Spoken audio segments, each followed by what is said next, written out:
Hi, I'm Ken Gale, and I'm standing in the Creative Little Garden in the East Village, about a mile and a half southeast of the Empire State Building. And this is what it looks like. There's a lot of birds here, more than in most East Village urban gardens. On June 19th, 2014, the American Bird Conservancy filed suit in federal court against the Department of the Interior, charging them with multiple violations of federal law in connection with its December 9, 2013 final regulation that allows wind energy companies and others to obtain 30-year permits to kill eagles. The Conservancy believes wind energy and other renewable energy sources can be encouraged without putting bald and golden eagles at risk, said Dr. Michael Hutchins, National Coordinator of ABC's Bird Smart Wind Energy Program, quote, "In the government's rush to expand wind energy, shortcuts were taken in implementing this rule that should not have been allowed. We understand that some bird mortality is inevitable. However, in this case, long-term cumulative impacts to eagle populations were not properly assessed, and the 30-year take permit rule was adopted in the absence of the required EPA analysis concerning impacts on eagle populations or any other species that share the eagle's range," unquote. And from ABC President George Fenwick, quote, "If government agencies are allowed to ignore their own rules, we have a dangerous precedent that should be of great concern to anyone who cares about wildlife in this country."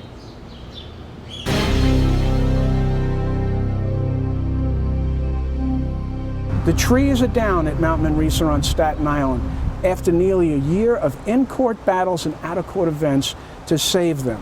In one way, the battle could be seen as between developing 250 new townhouses against those who wanted the 15-acre-plus land to remain a haven, a retreat, a refuge, and even a breath of spring for those in need of what such a park-like place can offer. I'm Charlie Olson for the Environment TV Weekly News, on location at Mount Manresa on Staten Island. At one time, when it was much larger than its present 15 acres, Mount Manresa was sold in 1910 by private owners to the Society of Jesus, better known as the Jesuits, without much of its trees or land changed in any way.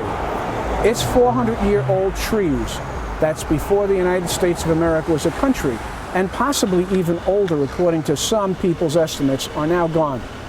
And the hilly park-like space that recently housed Hurricane Sandy families and was even used during 9/11 is in the beginning stages of being leveled. The Committee to Save Mount Manresa is still doing activities and looking for ways to save any part of it that they can before it is all gone. This is a sad example of nature being destroyed when there were alternatives and still are alternatives. Nearly every elected Staten Island official at the city, state, and federal levels has supported the ideas found and presented by the Committee to Save Mount Manresa.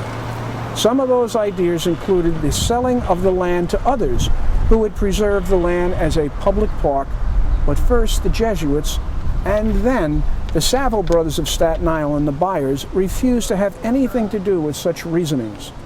This led the committee to entertain the idea of using eminent domain, or as was done in the building of the Brooklyn-Staten Island Verrazano Bridge and expressways. What can a community do when it is blocked by unreasonable private owners of such a wonderfully potential public parkland who refuse to sell the land at the same price, or even at a higher price, back to the community? Under our current law, it is the Jesuits' rights to sell this land to whomever they want, and for the buyer to build upon it as the zoning ordinances permit. But does that make it right? Does that make it beneficial to the community? Does that make environmental sense? The Committee to Save Mount Manresa doesn't think so and is still trying to save what it can.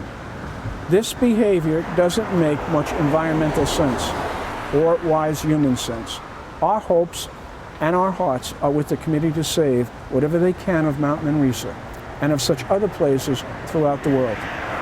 We're about to go inside these gates and report with Jack Bolenbach. He's the president of the Committee to Save Mount Manresa, and Gabriella, She's one of the members of the Committee to Save Mount Manresa.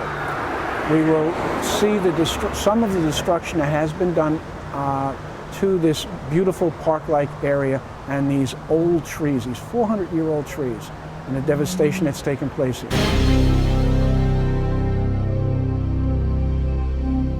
We're facing a hill that leads up to the summit.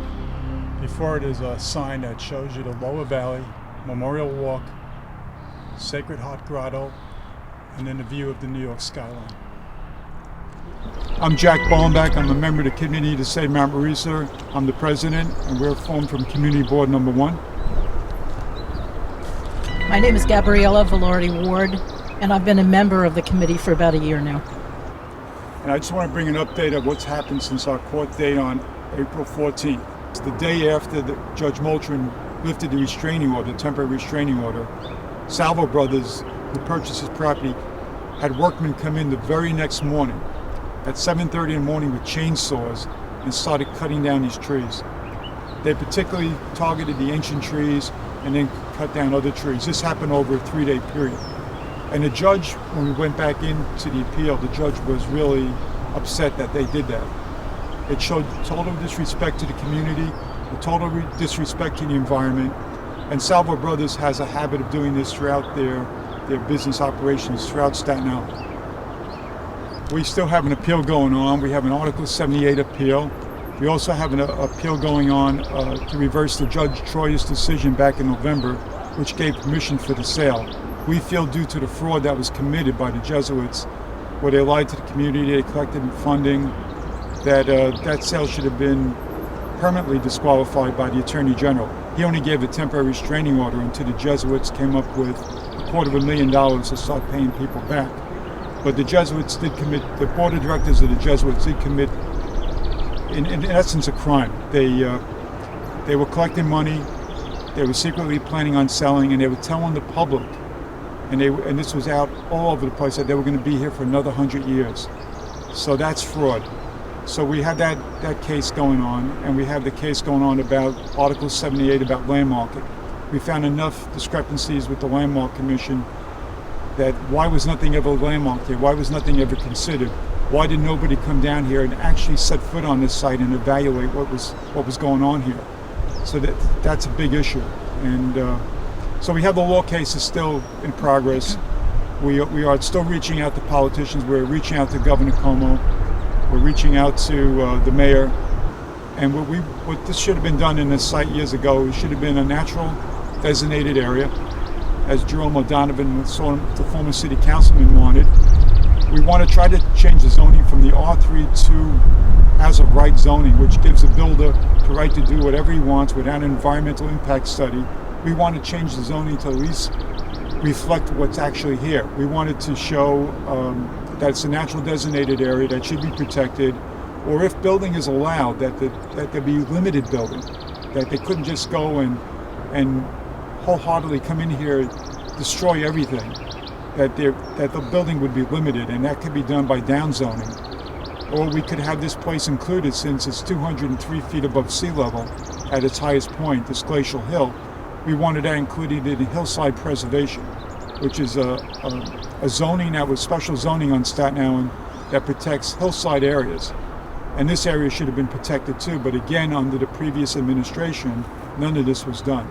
This place was left vulnerable, and the mayor's 2003 task force identify open green spaces suspiciously left this place out. Can you imagine that? 15 acres of pristine landscape was left unnoticed, and it became vulnerable to the builders. We're in the process now of appealing to the governor, actually, for a moratorium, just to stop with everything that's going on here, so that an analysis, a review, an evaluation of what the facts are, of what's worthy to be saved, of the way this was sold can happen. So we're asking for that also. And check the website for more details if you'd like to get involved in that. And as I stated earlier, nobody would be displaced here. You're not even condemning any homes or anything. This is still an open green space. So if they use eminent domain or condemnation is the term they use nowadays, for the good of the public, for the good of the 48,000 people in this general area, the mayor could, if he wanted to, and I know he has a plan to build housing, and we're not against housing, but the housing should not be built on pristine landscape. The mayor could come in and create a park out of this, and that's where condemnation would be used. Condemnation will be used for the good of the public, for the welfare of the population. So in this case, it'll be a good thing. No one's being displaced. In fact, the animals will come back to live here. Trees will get replanted. The landscape will still be here. So condemnation can be used. That's one of the ways it can be done. And also with the governor. We're hoping that the governor can do something also. And we have letters out to the governor appealing that this place should be saved, and we gave all the reasons why. And on our website, you can read about the history, how we started this March of 2013. And the announcement that Mount Manresa was going to be for sale was in June of 2012. Many of us that are on the committee actually went to Mount Manresa to ask what was going to happen here. We were told, don't worry. Everybody that went there and asked, inquired, were told, don't worry, nothing's going to change here. And we dropped our guard. We believed what we were told.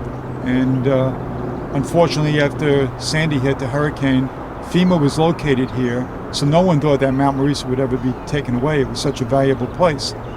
And right after FEMA left, at the end of March of 2013, the newspapers announced that Mount Manresa was in contract for sale to a builder.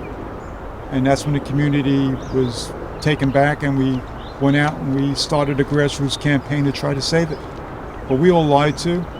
The community was lied to when they were told that the place was going to be here for another 100 years, and they donated money. So there was a lot of fraud committed.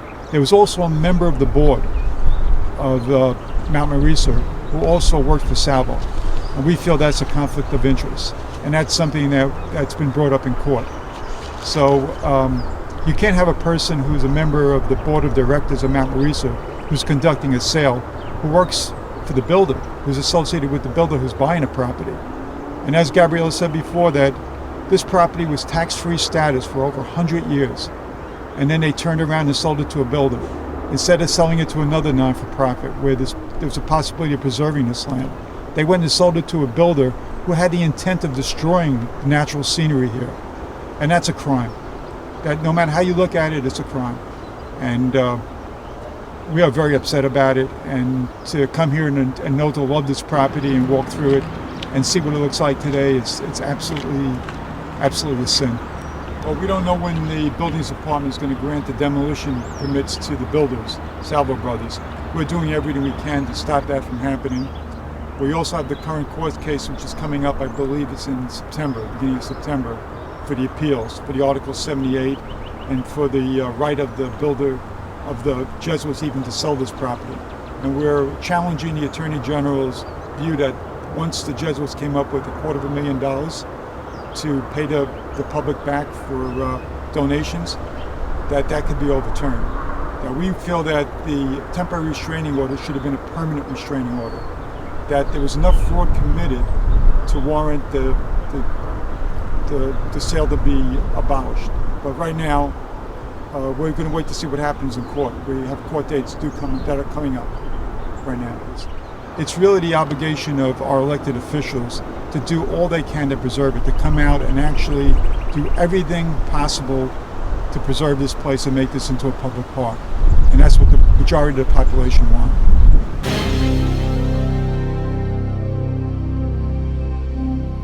In Newburgh, New York on July 15, 2014, is a workshop called Creating Solar-Friendly Communities. It's an introduction to free technical assistance covering zoning, permitting, financing, and local market building. It's 4 to 6 p.m. at Kaplan Hall, SUNY Orange, Newburgh, New York. For more information, call 845-514-8567. 845-514-8567. And at a recent solar tech conference, there was an interesting conversation that was going on in the hallways where one person in the solar industry said the solar industry should not exist. Interesting thing to say in that spot. But you see, utilities have always been the ones to make energy. So they should have been making solar energy all these years. instead of being against it. And I remember when all that happened, because in the anti-nuclear power movement, late 70s, early 80s, the people from the utilities would go, well, that's what you're against, what are you for? So we would say we're for solar, we're for wind, we're for small hydro. And the utility reaction was, well, then we're against it. And as a result, in order to make solar energy happen, we had to do it ourselves or help other people do it. And it's still that way today. There's a solar energy industry, there are activists helping the solar energy industry, and there's utilities trying to stop it all along. It's very interesting mental exercise. What would the world be like if utilities had embraced solar power back in the 70s?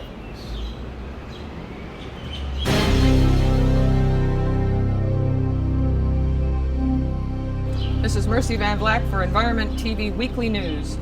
Today we're going to talk about bees. What can we do? It's a beautiful day. It's summer. The bees are having a wonderful time here. The gals are working hard. And what can we do to save them? We have news from Greenpeace and the Center for Food Safety.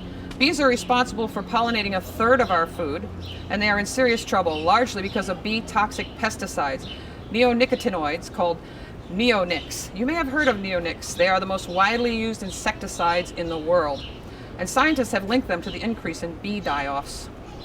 Last summer, 50,000 bumblebees were killed in a single parking lot in Oregon by these very chemicals. The problem has gotten so bad that in the winter of 2012 alone, nearly a third of hives in the United States collapsed. Every bee in the hive died.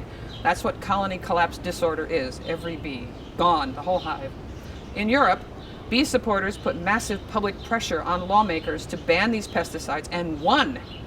In December, the European Union began a 2-year ban on most neonics. The US needs to take similar action by ending the use of these chemicals.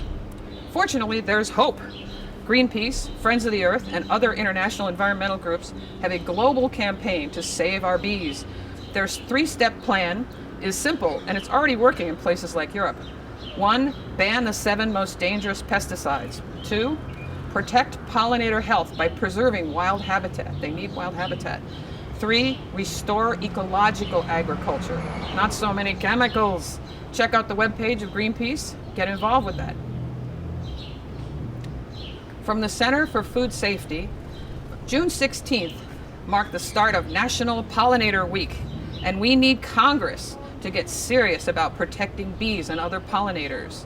Thankfully, the Saving America's Pollinators Act does precisely that. Representatives John Conyers of Michigan and Earl Blumenauer of Oregon have introduced the Saving America's Pollinators Act, H.R. 2692. That's H.R. 2692. That's the act. We want to get that going.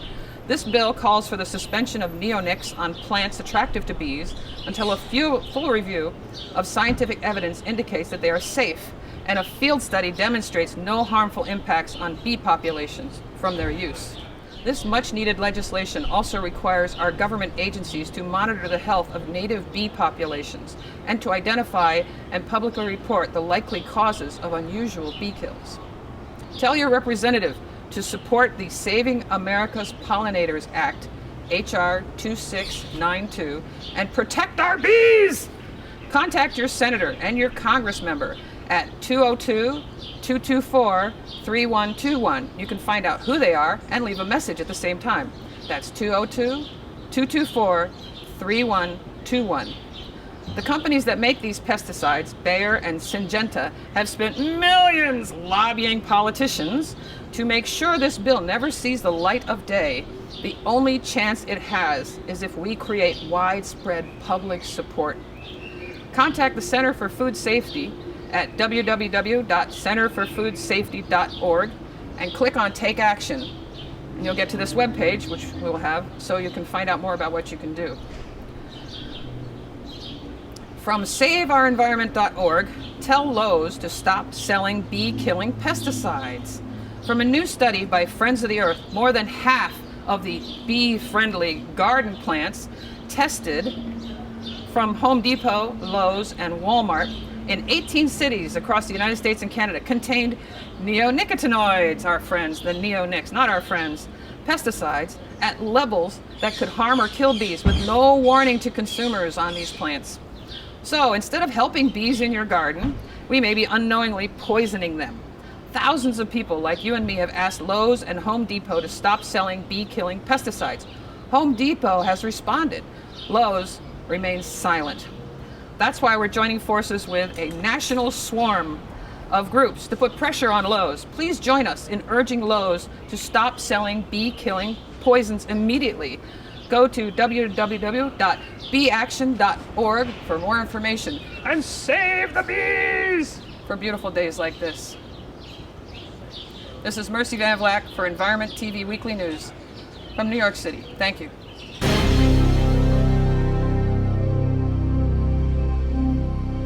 Morgan True had an article in the Manchester Journal of Vermont on May 6th reporting that Vermont is the first state to call for a constitutional convention to amend the U.S. Constitution to reverse the U.S. Supreme Court's Citizens United and McCutcheon decisions.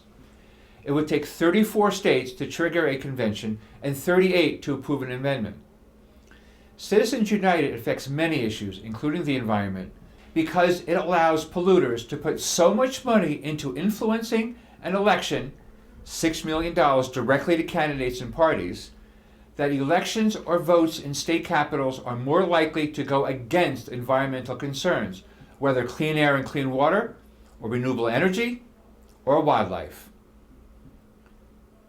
The Constitutional Convention is a step further than a resolution which several states and hundreds of towns have already passed. The March-April issue of Public Citizen News said that New Hampshire was about to be the 17th state to call for a constitutional amendment. Halfway there.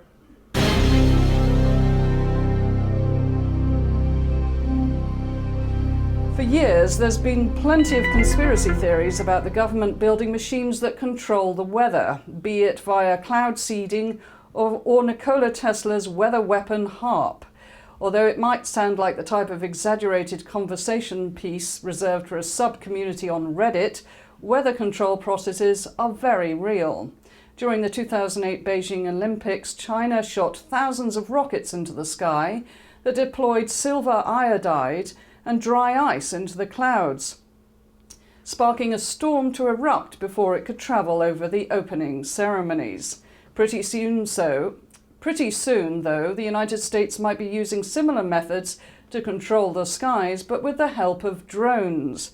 According to an article in AccuWeather, the Federal Aviation Administration picked 6 test sites through the US in December 2013 to try out drone-based cloud seeding.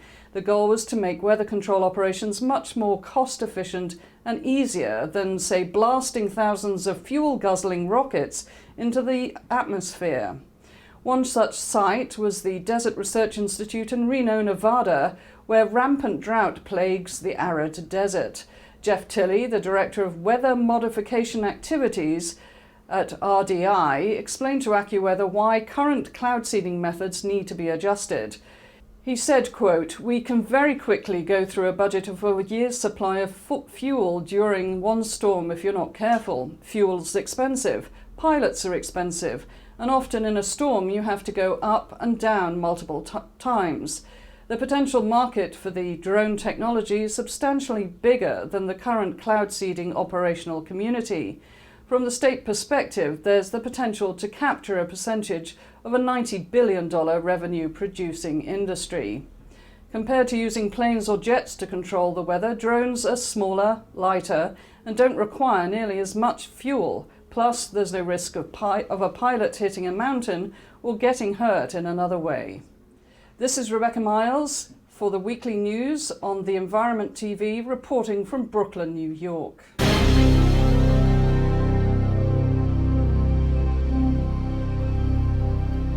For years, environmental activists have been talking about what fracking does to local air and water, and health, and property values. Forbes.com has an article by Jeff McMahon on what fracking does to property values. But they put up the misleading headline that it was fear of pollution that lowered property values, while the article itself spoke about the actual water pollution that lowers those property values. I would also suggest that Jeff McMahon never went to a fracking site or spoke to someone who had actually been to one, or he would have definitely mentioned the smell as well as the water pollution. Or perhaps the editors took that out. Over the years, articles from various local newspapers have had similar conclusions. Hydraulic fracturing for natural gas lowers property values. And boy, do I hate using the term natural gas. It's methane. When it's in the atmosphere of Jupiter, it's called methane. When it's a greenhouse gas, it's called methane. It's only when it's a commodity that is called natural gas. It's methane.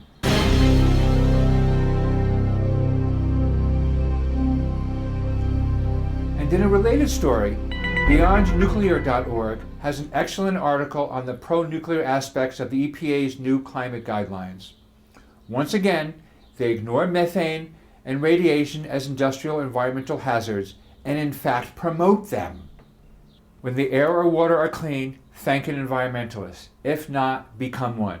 Enough said. So this is Environment TV News. I'm Ken Gale reporting from New York City.